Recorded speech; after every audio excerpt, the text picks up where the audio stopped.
I love that video. It's such a powerful encapsulation of who we are as a church and who we are striving every day to be. Hey, great to have you guys here today on this beautiful weekend. I'm so glad you set aside the time to reconnect with the heart of God, reconnect with each other.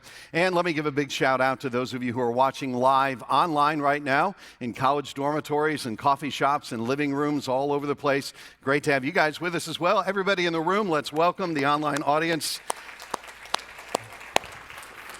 And today we are wrapping up this series called This Is Us. Throughout the month of September, we've been talking about who we are as a church, why we do what we do, and why it really does matter. So as I begin, let me just do a little bit of review.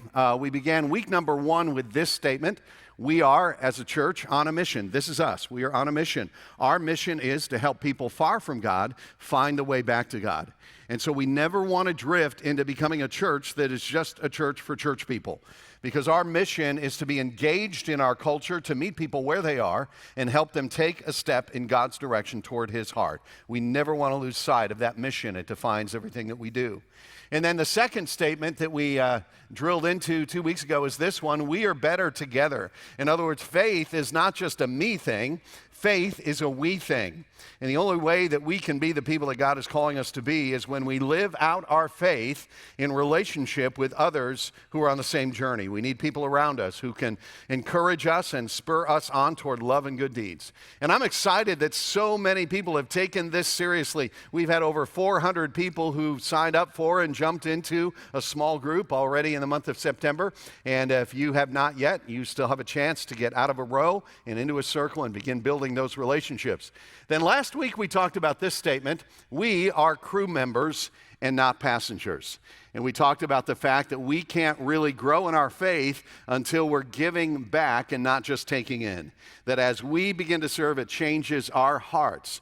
And as a church, we can't accomplish what we are called to accomplish unless every single one of us is willing to get off the sidelines and into the game. And so if you're ready to move from being a passenger to being a crew member, really simple way that you can do that. Out in the lobby on every campus, there's a board that looks like this: Say Yes to Serving, and a whole bunch of cards on the board representing a whole bunch of opportunities for you to be a part of what God is doing in this place. All you do is take a card, put your name and information on the back, hand it to somebody at the Next Steps area, and that simply begins a conversation. Doesn't sign you up for anything, doesn't commit you to anything. We'll let you come and preview that opportunity and see if it's a good fit for you. But I hope many of you this month will move from being passengers to being crew members. Okay, so that's all review.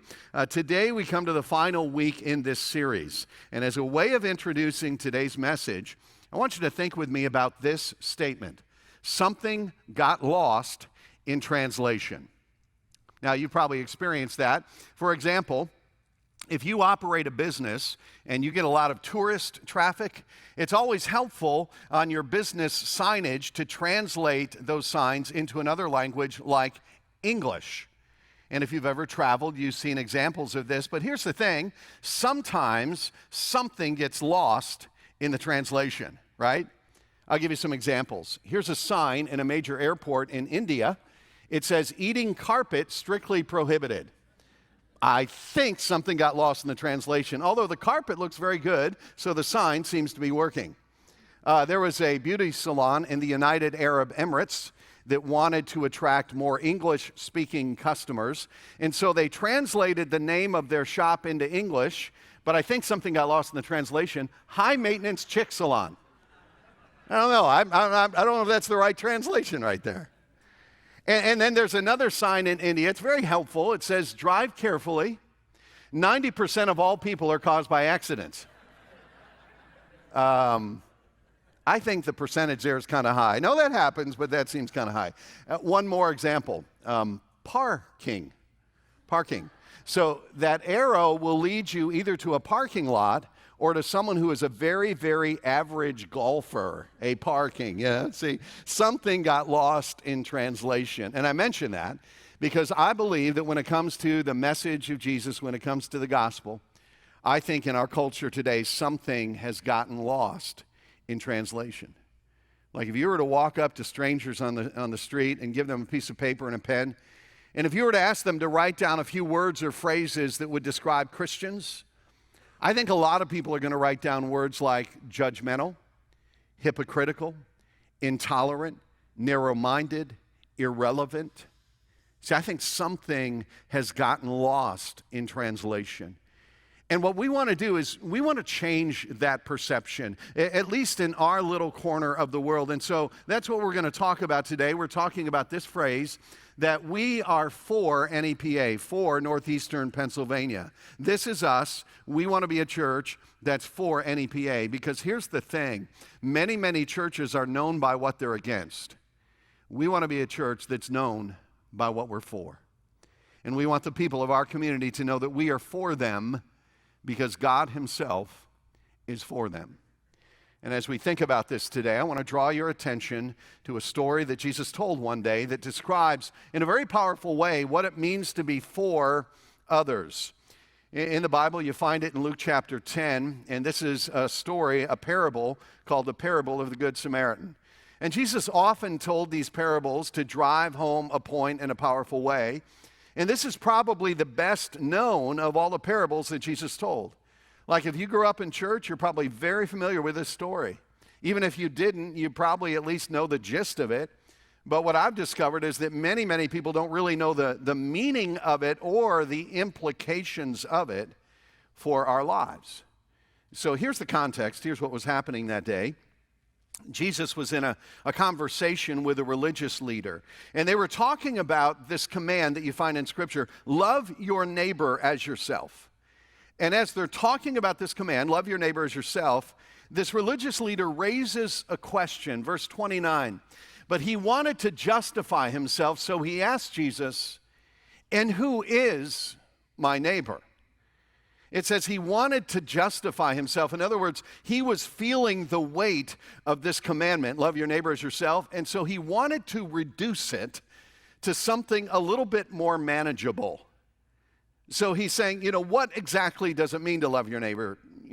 How far do I have to take this? Does this mean love my fellow religious leaders, love my family, love the people who think like me? I mean, let's not get carried away, right? And instead of just answering the question, Jesus tells a very powerful story. Here's how it goes. In reply, Jesus said, a man was going down from Jerusalem to Jericho when he was attacked by robbers. Let me show you a picture of the road between Jerusalem and Jericho. It was a 17-mile journey. It was a very rugged road in a very desolate place. And so there were many places for criminals to hide and wait for an easy target. And so they knew exactly what Jesus was talking about as he told this story. Go back to verse 30. He was attacked by robbers. They stripped him of his clothes, beat him, and went away, leaving him half dead. Now, for a moment, let me just ask you to step out of that story and to think about our world today. Think about your own life. Think about the people that cross your path from time to time. Because the truth is, we're surrounded every day by people who've been beat up. Maybe not physically, but they feel beat up emotionally. We're surrounded by people who've been robbed, maybe not literally robbed, but robbed of peace and joy, robbed of their hope, sometimes even robbed of their innocence. And the question is, what do you do when you encounter people like that? How do you respond when you see the brokenness and the hurt in the world around us?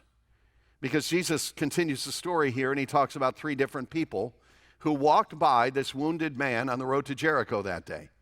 The first two were religious leaders. Verse 31, a priest happened to be going down the same road, and when he saw the man, he passed by on the other side. So too, a Levite, which would have been in that culture like an assistant to the priest, a Levite, when he came to the place and saw him, passed by on the other side. Now, a little detail here that might be helpful. The place of worship for the Jewish people was the temple in the city of Jerusalem. And the priests would serve in the temple on a rotating basis. So they would serve for a week, and then they would go home, and they would have a few weeks off. And the Levites did that as well. So it was very common for priests and Levites to be traveling this road between Jerusalem and Jericho. And in telling the story this way, Jesus may have been alluding to the idea, hinting at the idea, that these priests, the priest and the Levite, they were on their way from having served in the temple, like they were just leaving their religious activity. If Jesus were telling the story today, he might tell it this way. Two people were on their way to Olive Garden for lunch after leaving church. Or two people had just left their home Bible study group and were on their way home. He's describing people who had a religious heart, but not a heart of compassion, because it says they passed by on the other side. Now, we tend to be pretty hard on the priest and the Levite in this story. But the truth is, if we put ourselves into that story, I think all of us in that moment could think of excuses not to stop and not to help. Like maybe this is a trap. Maybe the robbers are still hiding somewhere, just waiting for someone to stop. This could be dangerous. Or he looks really bad. He's probably going to die anyway. Or, I don't like the sight of blood, and I'm not very qualified to help, and I'm sure someone else who's more qualified to help will come along. I mean, we could think of all kinds of excuses because, let's be honest, to help someone in this situation would have been massively inconvenient and probably even a little bit dangerous. And yet, as Jesus continues to tell the story, he describes someone who was willing to stop, a third character, a third person who goes on that road that day and sees this man. Verse 33, but a Samaritan, as he traveled, came to where the man was. Now, this would have been a very unexpected twist in the story. Jesus was speaking to a Jewish crowd, and so this would have been shocking because there was a great deal of animosity between the Jews and the Samaritans. I won't go into all the details as to why there was so much hatred, but it was a deep and abiding hatred between these two groups of people. And so a Jewish person would never think of a Samaritan as being capable of doing anything good, but Jesus actually makes him the hero of the story. A Samaritan, as he traveled, came to where the man was, and when he saw him, he took pity on him. Notice a very interesting comparison here. Verse 31, a priest saw the man pass by on the other side. Verse 32, a Levite saw him and passed by on the other side. But verse 33, a Samaritan saw him and took pity on him. See, all three guys saw the very same thing. But it was only this Samaritan who had a heart of compassion for him. Because here's the thing. The priest and the Levite, they only saw with their eyes. But this Samaritan saw with his heart.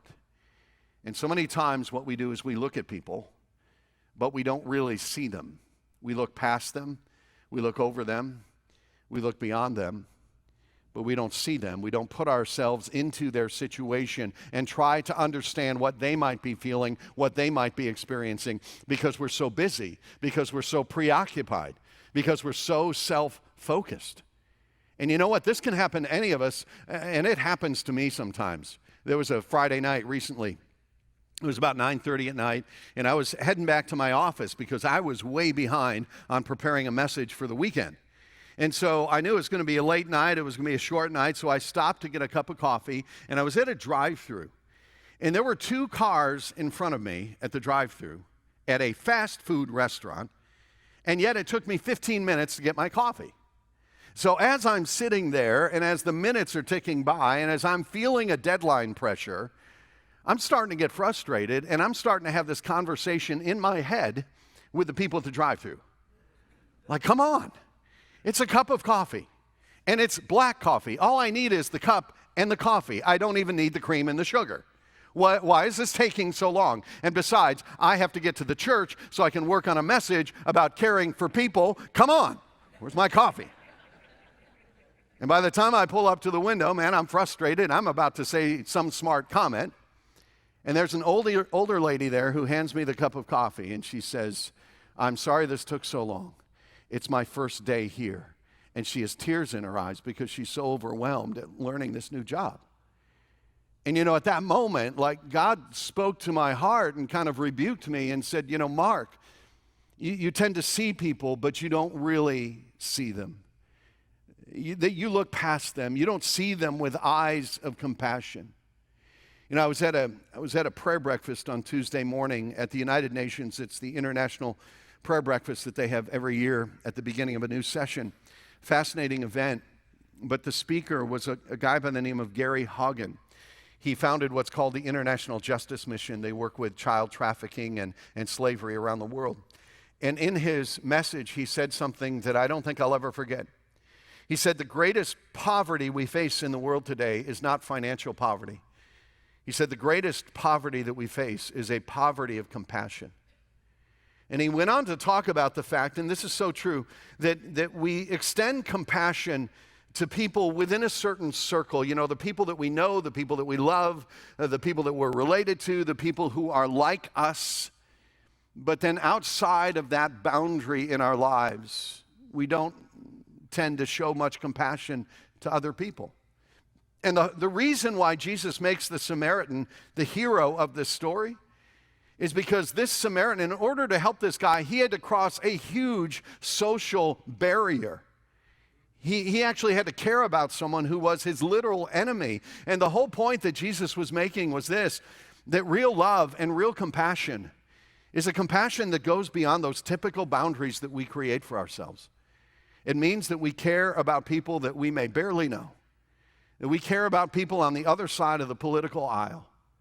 We care about people who speak a different language, who may come from a different race or have a different social strata. That's what real love, that's what real compassion, that's what being for other people is all about. So the Samaritan saw this guy who was basically his enemy, and when he saw him, it says, took pity on him. But here's the thing, he didn't just feel something, he then actually did something. Verse 34, it says this, he went to him and bandaged his wounds, pouring on oil and wine. Then he put the man on his own donkey, meaning that he would have to walk for miles, brought him to an inn, and took care of him. So he set aside whatever he was doing, and he took the time to care for this man, probably giving up days of his time to nurse him back to health.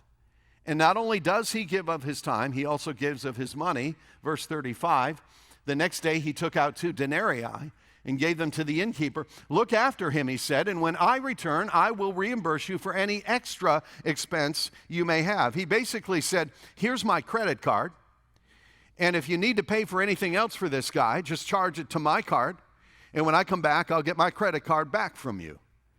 He was potentially saving this injured man from slavery.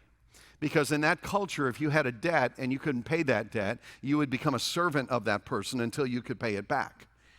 And so he was making sure that once this man was healthy, he would be free to go home. See, here's the thing. If we get serious about loving our neighbors, if we get serious about caring about the broken and hurting people in this world, if we want to get serious about being a church that is not just in northeastern Pennsylvania, but for northeastern Pennsylvania, it will cost us something. You may have to adjust your schedule to free up some time so you can stop and care about others. You may have to adjust your lifestyle and get rid of some luxuries so you can be a little bit more generous, because love always has a cost to it. It always does. There's an old story, this is kind of a dad joke, but an old story about a guy who was pouring a brand new concrete sidewalk, and he had poured the concrete and smoothed it all out, and it was looking good. And he went to put the tools away, and his kids were chasing a ball, and they ran across it, leaving deep footprints. And of course, he was frustrated. He was so angry at his kids, and his wife tried to kind of talk him down by reminding him of how much he loved his children. And here's what he said. He said, honey, I love our kids in the abstract, but I don't love them in the concrete. You can moan at that. But that's what we do, isn't it? We kind of love people in this abstract, sentimental, non-specific kind of way. But we don't take the time to really love them in concrete, specific ways that can actually make a difference. Love will always cost you something. It cost Jesus everything. And so Jesus tells this story, and then he poses a question to this religious leader. He said, which of these 3 do you think was a neighbor to the man who fell into the hands of robbers? The expert in the law replied, the one who had mercy on him. He couldn't even bring himself to say the Samaritan. Like there was so much deep animosity between them. He just said, yeah, the one who had mercy on him. And then here's how Jesus concludes. Jesus told him, go and, what's that word? Do. Not go and teach likewise. Not go and believe likewise. Not go and think likewise. He said, go and do likewise. So here's the question that we are forced to ask ourselves as we read and understand this parable. And the question is this: what are we going to do when we encounter the brokenness and the hurt in this world? Are we going to pass by on the other side, or are we going to stop and care and try to do something even if it may cost us something? What are we going to do? Are we going to be collectively, are we going to be a church that really cares about the hurting and the broken in this world, or are we just going to be religious people who confine our lives to our religious practices and pass by on the other side? I heard a question.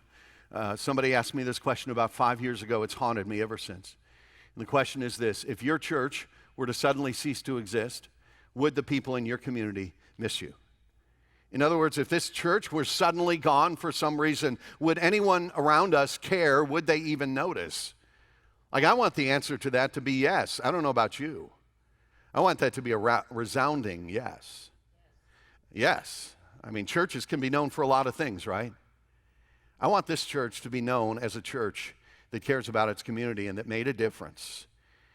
I want people to say, you know what, I may not agree with everything they believe, I may not fully understand who they are, but I know this: they love people and they are generous. That's who I want us to be. If we're followers of Jesus, we are followers of the ultimate Good Samaritan, because he found us as a human race alongside the road in a pile, and he stopped and he cared, and at great expense to himself, he picked us up and he healed us. And that's why we need to live as Jesus himself lived. So that's the story of the Good Samaritan. In the time that remains, I want to do two things.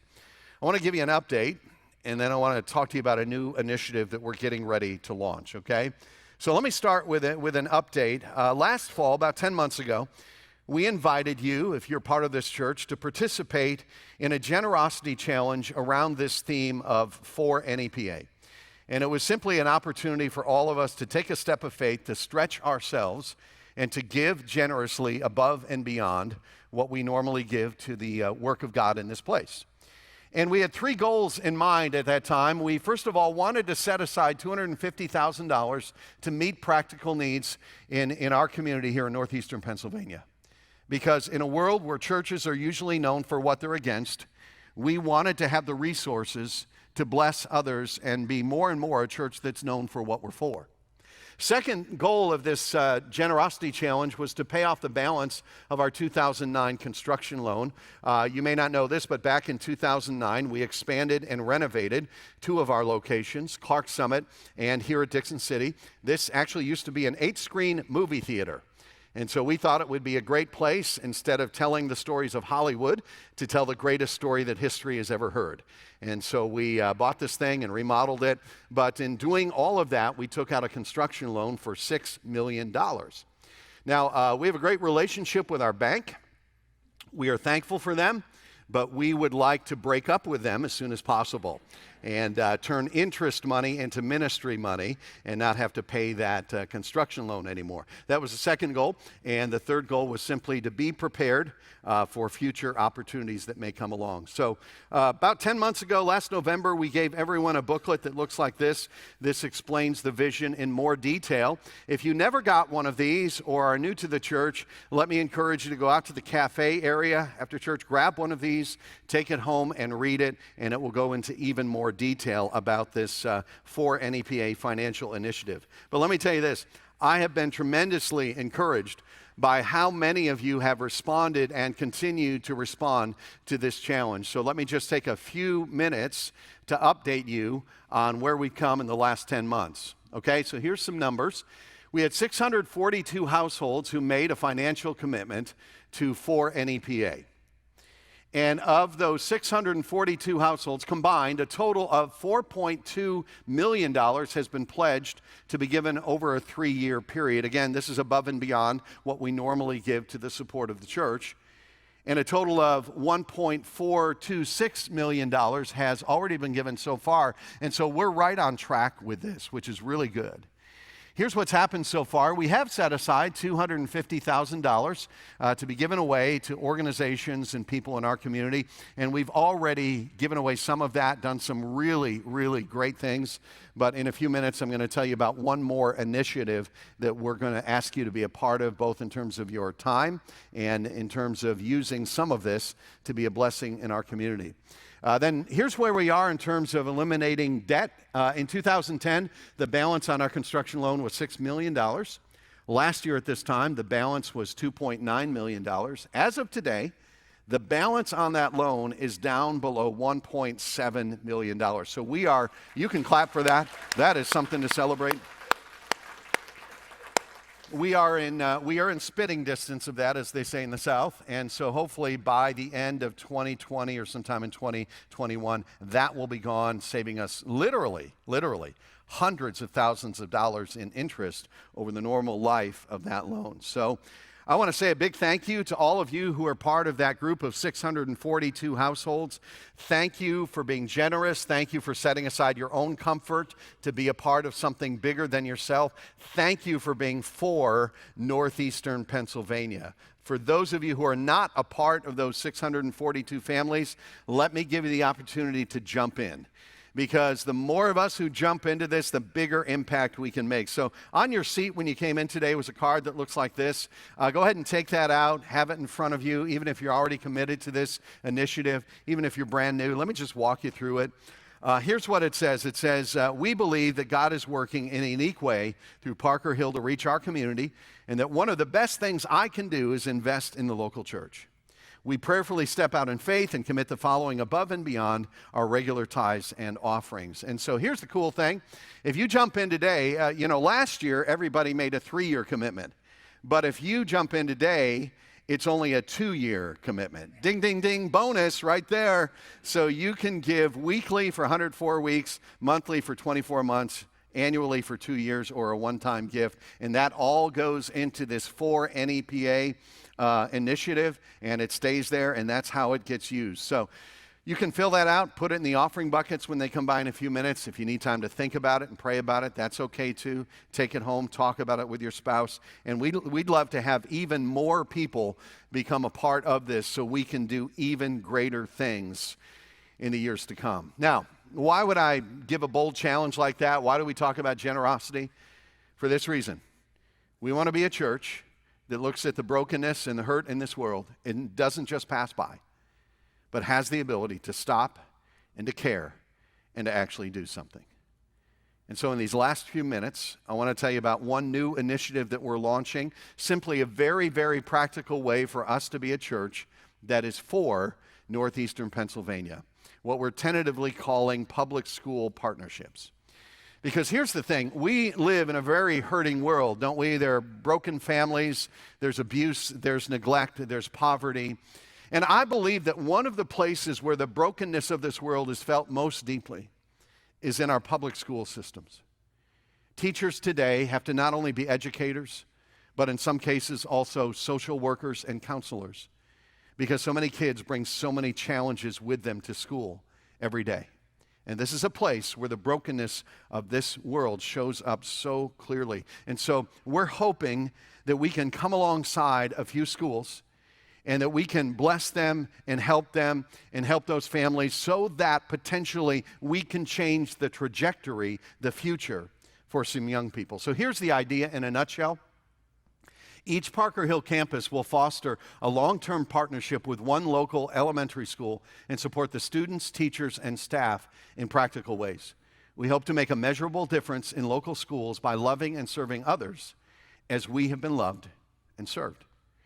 And so what will happen is there's going to be a number of opportunities for hundreds of people to be involved in this, to make this happen. Here are some examples of some things that we can do.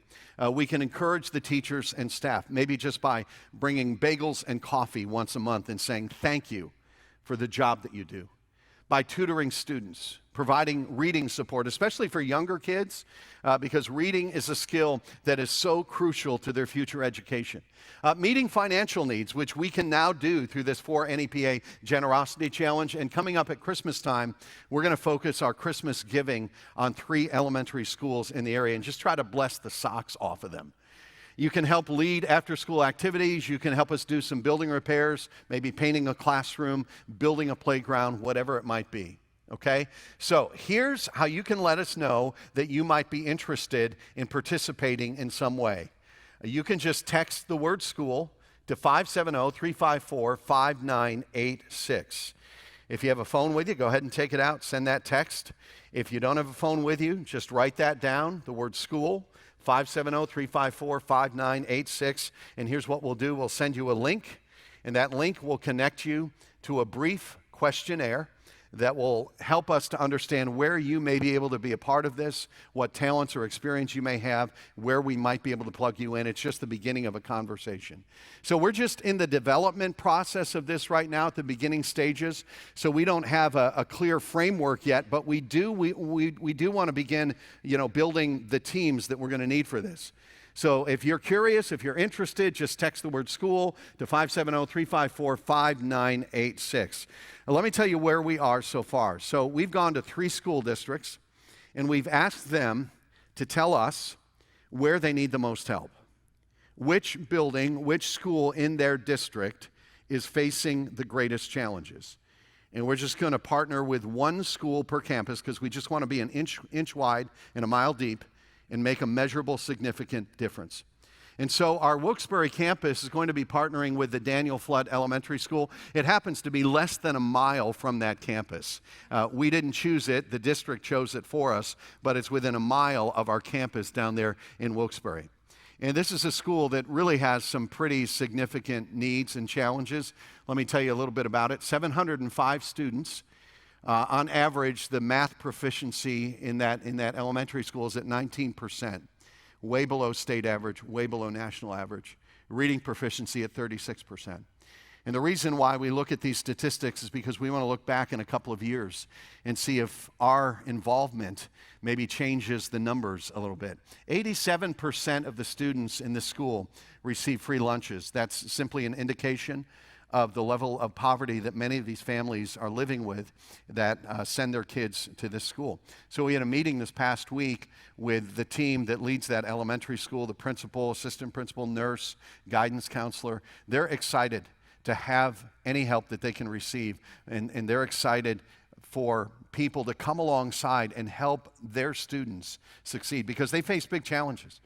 They face family challenges financially. Some of their kids just don't even have what they need to cope with getting to school every single day. So our Wilkes-Barre campus is going to be working with them. Here in Dixon City, we're going to be partnering with the Charles Sumner Elementary School.